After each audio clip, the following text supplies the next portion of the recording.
Maswerteng gabi po mga ka-STL. Narito na po ang resulta ng STL Pampanga para sa araw na to, 3rd road, December 9, 2025. Araw ng Martes. Naway ang mga natayaan niyo pong mga numero kanina ay manalo nawa ngayong gabing ito, 8 PM. Kaya kunin niyo na po ang inyong mga ticket. Narito na po ang resulta.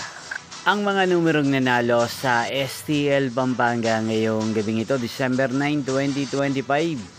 8 PM 3rd row. Result 17 at 30 in exact order. Again, 17 at 30. At ngayong gabing ito sa STL Pampanga, atin pong i-shoutout si Ate Joan ng Pampanga na araw-araw pong nanonood sa channel na to. Shoutout po sa inyo, Ate Joan. Sana po ay nasa maayos kayong kalagayan. At sa lahat po ng mga taga Pampanga, shoutout po sa inyo. Niyo pong napanood ang resulta ng STL Pampanga. Maraming salamat po sa patuloy niyo pong pagsuporta sa aking channel. Magkita-kita pong muli tayo bukas ng alas 11 ng umaga.